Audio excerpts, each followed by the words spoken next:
All of Spiked's content is free. We rely on the help of loyal listeners and readers to keep producing our groundbreaking articles, essays, podcasts, and more. If you're a regular listener to this podcast and you have a bit of money to spare, please do consider donating to Spiked. Or even better, becoming a regular donor. Even £5 per month can have a transformative impact on our work. To start your regular donation today, just go to spiked-online.com and click the red donate button in the top right corner. That's spiked-online.com and the red donate button in the top right corner.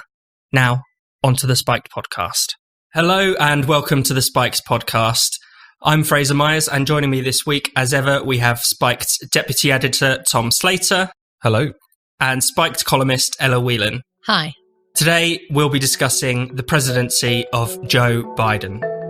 We celebrate the triumph not of a candidate, but of a cause, the cause of democracy. We've gone from indecency to decency. He filled that empathy void. I heard a declaration of war against white supremacy. The sight of the Clintons and the Bushes and the Obamas, the Avengers, back up there together. With unity, we can do great things. Joe Biden was sworn in as the 46th President of the United States this week. In his inauguration speech, Biden hailed the resilience of American democracy. He repeatedly called for unity and an end to the uncivil war of words. He also vowed to root out and defeat what he calls domestic terrorism, political extremism, and white supremacy. The inauguration took place as Washington, D.C. was flooded with 25,000 members of the National Guard, anticipating a violent attack following the storming of the Capitol several weeks ago. And while crowds usually line the National Mall to cheer incoming presidents, members of the public were replaced with flags due to the pandemic. On entering office, Biden quickly reversed a number of Donald Trump's key policies by rejoining the Paris Agreement and the World Health Organization, halting the construction of the border wall, and signing executive orders around gender identity and race. Tom, what have you made of the start of the Biden era? Well, it's pretty depressing. The refrain you keep hearing from Biden cheerleaders is that the adults are back. The adults are back in control. The adults are back at the top. And I think that's actually really revealing. Now, on one level, you think that was with Trump as the sort of childish foil or whatever. But I think the deeper point here is that the election of Biden represents for many people, as we've seen the gushing response to his inauguration, not just in the US, but in the UK and elsewhere, is the resumption of business as usual, really. Yeah. The resumption of the old elite being in control, the resumption of technocracy taking back control after these few years of kind of populist horror. That's really what this all represents. As you were saying at the inauguration, you saw Joe Biden praising democracy, talking about how American democracy had been tested. Now, again, I think the storming of the Capitol and all the crazy scenes around that allowed him to kind of pose as this warrior for democracy. But it comes back to this point that we said before, which is that particularly the kind of centrist technocratic establishment, they praise democracy. They see democracy as when it vindicates them, basically. And all of the excitement really means that for that section of the ruling class in various different countries, they feel like the populism issue has kind of been put back in its box.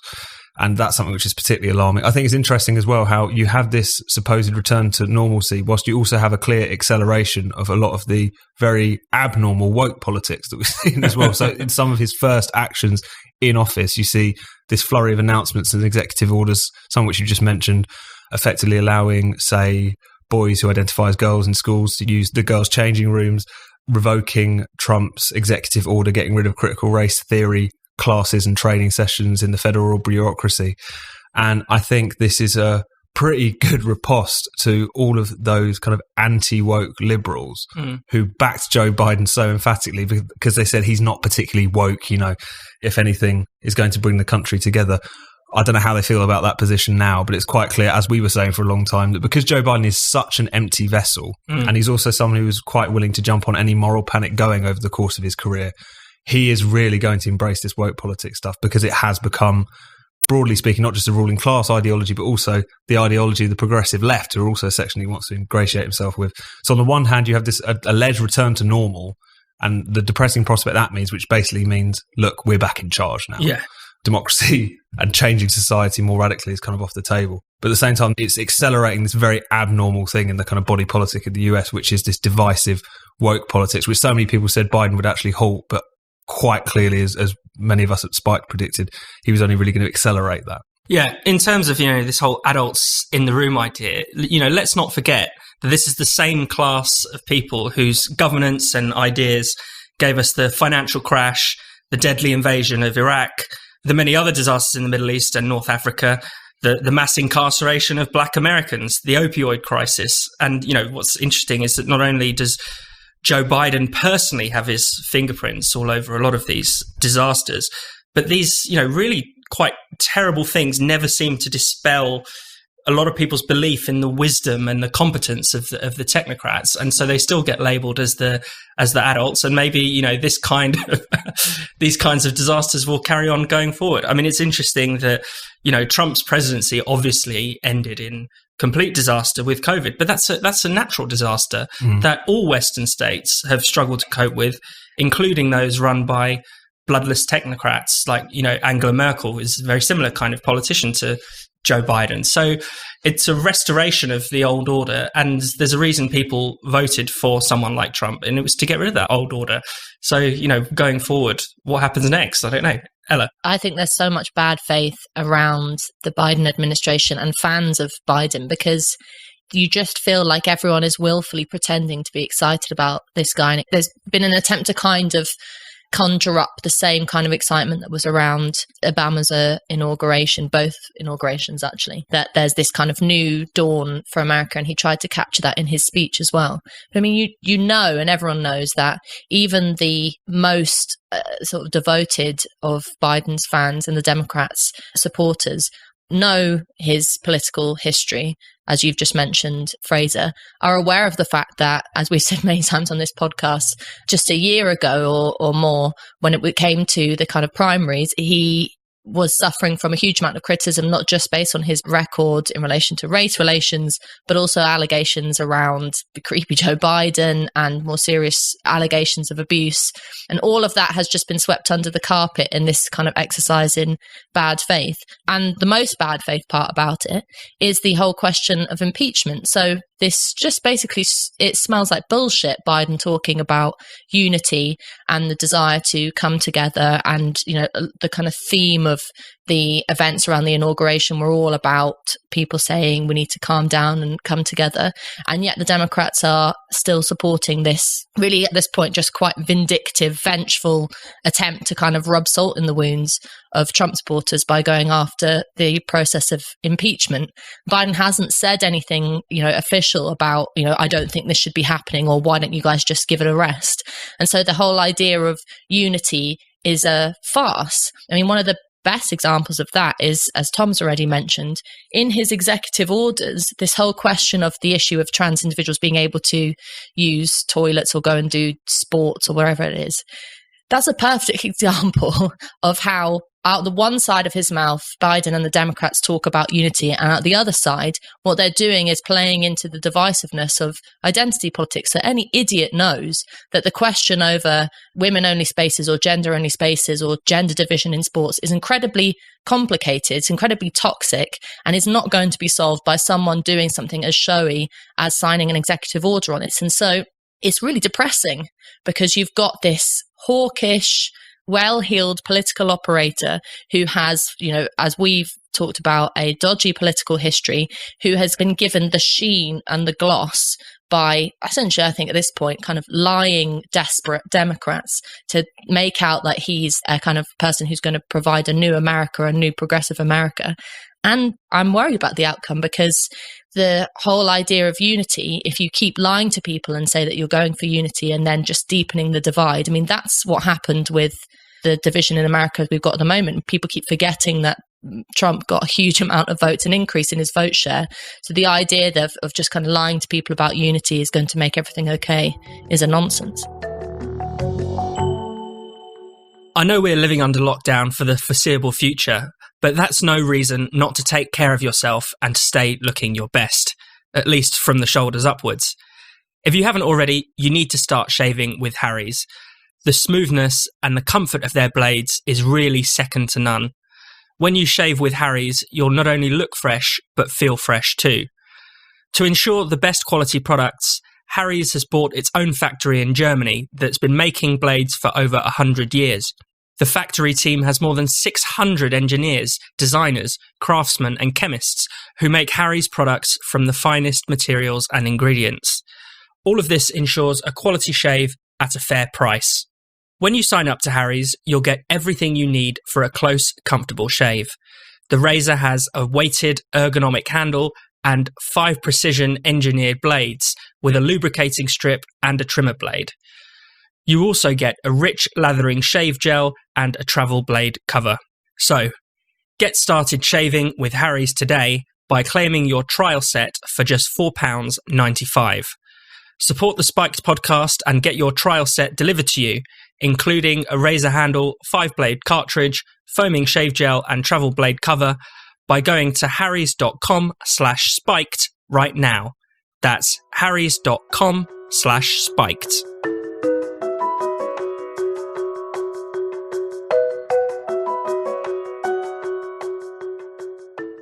I mean, talking about the response to a lot of it, I mean, you could be forgiven for thinking that some people in the media thought that Biden was the second coming of Jesus Christ. I mean, the fawning has been absolutely crazy. And as you say, it's obviously in bad faith because nobody is actually excited about Joe Biden. Well, in a way, it feels like they are. I mean, the kinds of things that people have been coming out and saying, kind of stirring themselves up into a kind of semi-erotic level of excitement on live television. There was a bloke on CNN who was talking about those lights down the side of the National Mall being like Joe Biden's arms extending out into America. Something very strange is going on here. And I can't help but feel like they've just invested so much in him because he's seen to oppose everything that they dislike, which is partly summed up in the figure of Trump, but also partly summed up in who they imagine his voters to be, as being these kind of oiks who don't have any business in the business of politics. And I think what's so striking is how so many people on the kind of like more woke, quote unquote, progressive left, how easily impressed they are by this man. So you saw so many people praising his speech because he mentioned white supremacists and the need to take these people down. A lot of people praising his various positions, whether it's on critical race theory or whatever, and completely forgetting, as we've already gestured to, that he was one of the key authors of the crime bill in the 1990s, which is credited with fueling mass incarceration.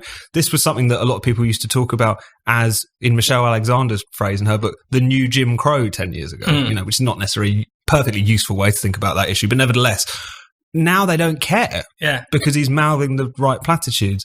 And what I think is so interesting is that particularly those on the left of the Democratic Party or outside the Democratic Party on the left who kind of held their nose and backed Joe Biden or generally kind of bought the narrative that Trump was such a kind of civilizational threat that they all had to row in behind them. What are they getting out of this arrangement? They get a few platitudes mouthed. Meanwhile, the kinds of policies which are going to be pursued are either just going to be kind of woke gestures with divisive consequences.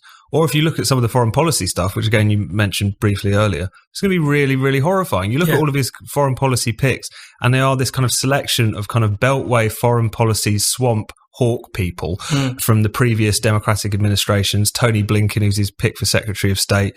It's the classic kind of trifecta of back to Iraq, back the intervention of Libya, thought they didn't go far enough in Syria. I mean, this is the mindset of these people, and that's what's so strange is that they've given moral authority to this old establishment kind of repackaged in kind of slightly more woke 21st century form, and therefore they're now going to go ahead and prosecute an agenda which I'm sure many of these people would actually dislike. And when Joe Biden talks about reaching across the divides, it's going to be him reaching across the divides to like hawkish Republicans to execute horrendous, disastrous policies around the world, which many people on the left in particular will probably dislike. So the kind of pass that Biden and Harris, as people who are very much of the Democratic establishment and all of the kind of failed, disastrous orthodoxies that implies, is really, really remarkable. And I just wonder how long that is going to last. And, we have to think about who are going to be the main beneficiaries of a Biden administration. This is, in terms of just looking at some of the donations that he was getting in the campaign, this was,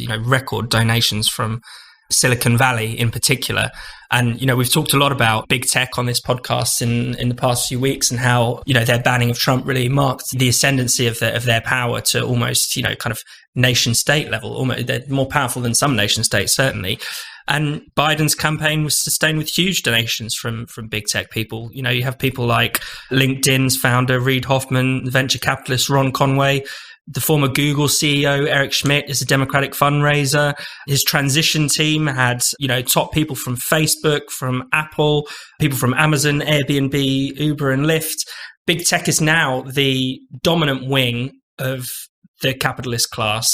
It makes up about 40% of the Standard & Poor's 500. The 5 biggest big tech firms alone, the FANG, Facebook, Apple, Amazon, Netflix, and Google, make up 15% of the top 500 companies in America in terms of market capitalization.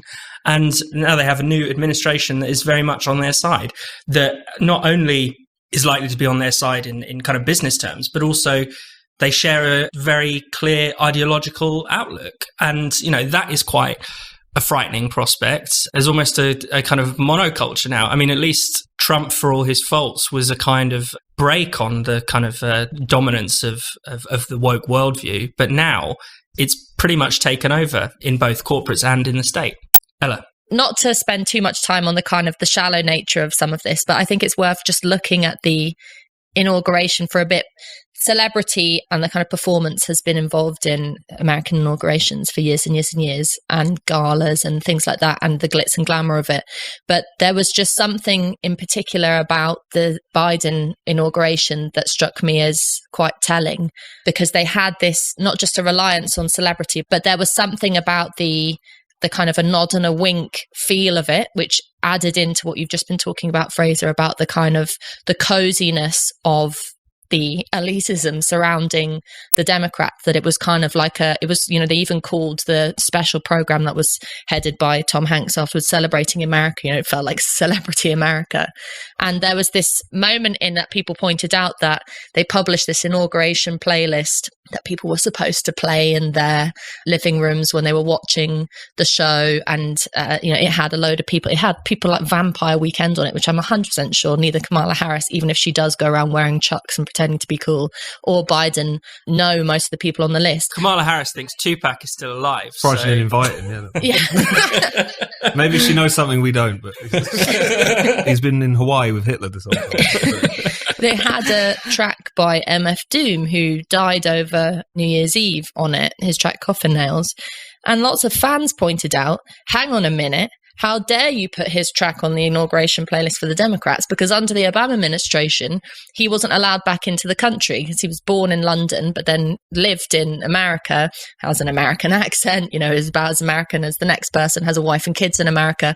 And after, you know, obviously didn't get his papers together, a bit like what you could compare it to a similar situation with some of the Windrush people in the UK, and wasn't allowed back in, and was never allowed back in, actually. And so it was just a moment where you realise that, as I was kind of saying before, so much of this is about putting a kind of gloss and a sheen over what actually is some quite big problems with how they set out their politics within the Democrats. So if you take someone like Kamala Harris, who, and I know we've said this before and people are probably sick of us talking about it, but is really politically so poisonous, actually, in her past and in relation to her work with mass incarceration of Black people. I mean, being a top cop and then suddenly now being able to be interviewed by people about her footwear and people celebrating her as, you know, the first Black vice president of South Asian descent. And no one is saying, but what does it matter if you're the first Black person if your track record and your views do nothing for Black people? And you just feel like you're back in 2016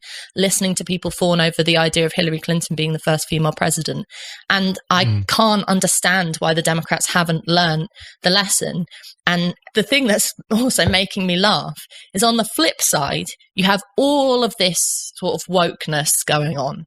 And then you have at the head of it the most unwoke person, an old white guy who ends his speech by saying, God bless our troops. I mean, I know that he's, you know, a big army man and his son Beau and all of that, but there's just such a disconnect between the idea that you could have this guy who's leading in a new woke administration that himself has got no relationship or no sense about what any of the kind of seriousness behind, or, you know, attempt to look at the seriousness behind politics that might be linked in with identity politics. So it's just this, it's like cognitive dissonance all the time. 2020 was full of unique challenges that completely upended our way of life. But we've got through it.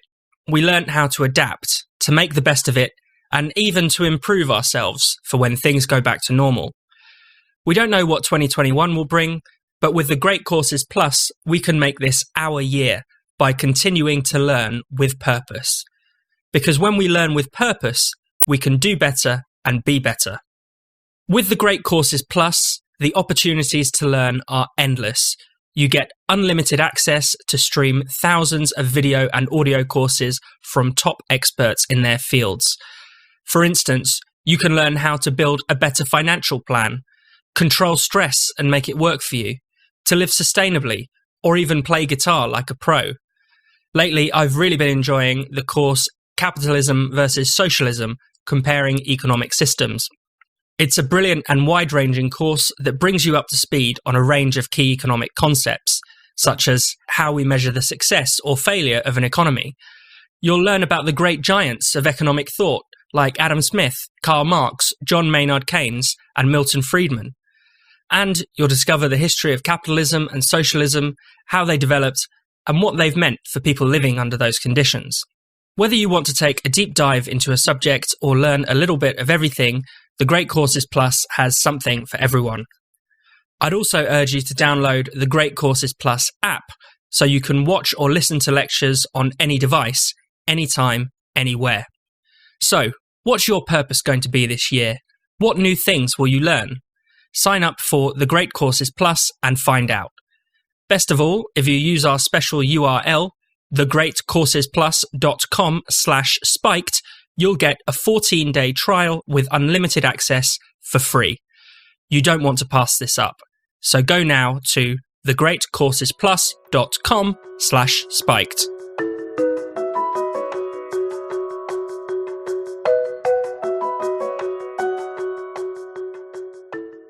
Picking up on that point you made there, Ella, I think what we've learned over the past couple of weeks in particular, but over the past 4 years as well, is that there are many liberals and people on the left who are prepared to completely embrace the police, the army, the security services, if their target is someone they happen to dislike. You know, I mean, even if you just contrast some of the discussions around policing and riots, obviously, over the summer compared to now, you know, people during the storming of the Capitol were basically saying one way or another, why haven't they all been shot yet? That seems to be the response. And I think one thing, because particularly from the UK angle, we're seeing a lot of the gushing and the fawning and all the rest of it. But another undertone to a lot of the discussion also is the hysteria, frankly, which has been stirred up in the wake of the storming of the Capitol.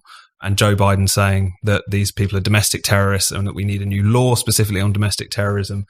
If you turn on kind of liberal cable news channels, the kind of stuff you're going to hear is absolutely incredible. There's all these former kind of CIA and Pentagon officials who, over the course of the last 4 years, in part because of the Russiagate conspiracy theory, have been completely rehabilitated by the liberal left and in many cases turned into liberal cable news channel contributors, all calling for more surveillance powers to police this issue of quote-unquote domestic terrorism. That whereas before we had this kind of issue of essentially foreign-launched terrorism, now the enemy is very much within all of these Trumpists, all of these far-right militias, all of these, even John Brennan mentioned just libertarians the other day, which is slightly alarming, are the problem, calling for more surveillance powers. And in concert with that, of course, you have this big tech clampdown where you had a former Facebook official going on CNN recently, Alex Stamos, who said that we need to treat this domestic sort of Trumpist terrorist threat in the same way we dealt with ISIS on Facebook.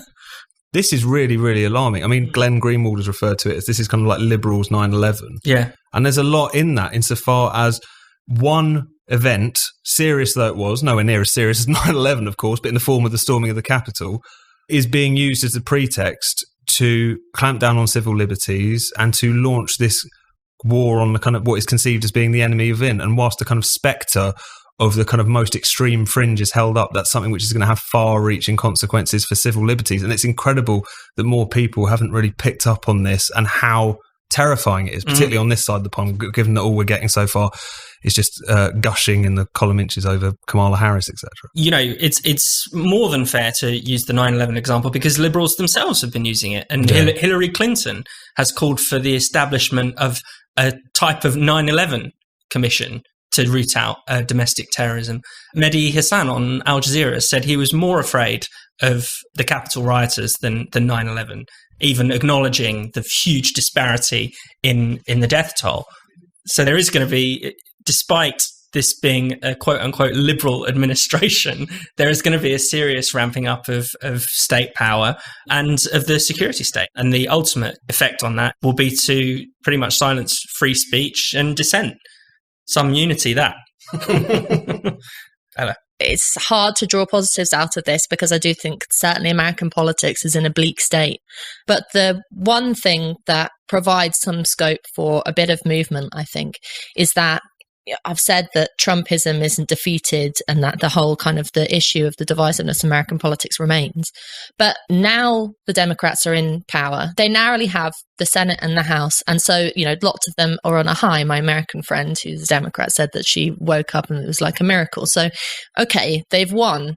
Fine. And that means that now the measures that they take and the policies they implement is they can't blame a big guy with fake tan who eats burgers any longer. They can't point to the bogeyman of Trump, or I suppose they might try. Now Americans can say, you are the ones that are accountable. For example, how is Biden going to deal with the ongoing issues of not just the pandemic, but lockdown restrictions and restrictions on people's ability to work throughout the pandemic in America, which is decimating people's lives? Tinkering around with the Affordable Care Act or Medicaid isn't going to do much. And so now there is scope to say, you've had your fun kind of playing around with impeachment orders or talking about things being rigged or making allegations about, golden showers in hotels against people for the last 4 years. Now you have to actually get on and put your cards on the table. So, for those of us who are unhappy with the politics of the Democrats, never mind the kind of the showiness of them, but actually what they stand for, the shortcomings of the Biden administration will become quite clear quite quickly. And maybe, you could say maybe there's scope in that for us to move beyond this deathly stagnation of American politics that's happened for so long, which is a flip between some version of Clinton on the one hand and then some version of Trump on the other hand. So maybe there's a bit of movement there if I'm trying to desperately, reach for some kind of positive out of this. I think that now there's really very little for the Democrats to hide behind.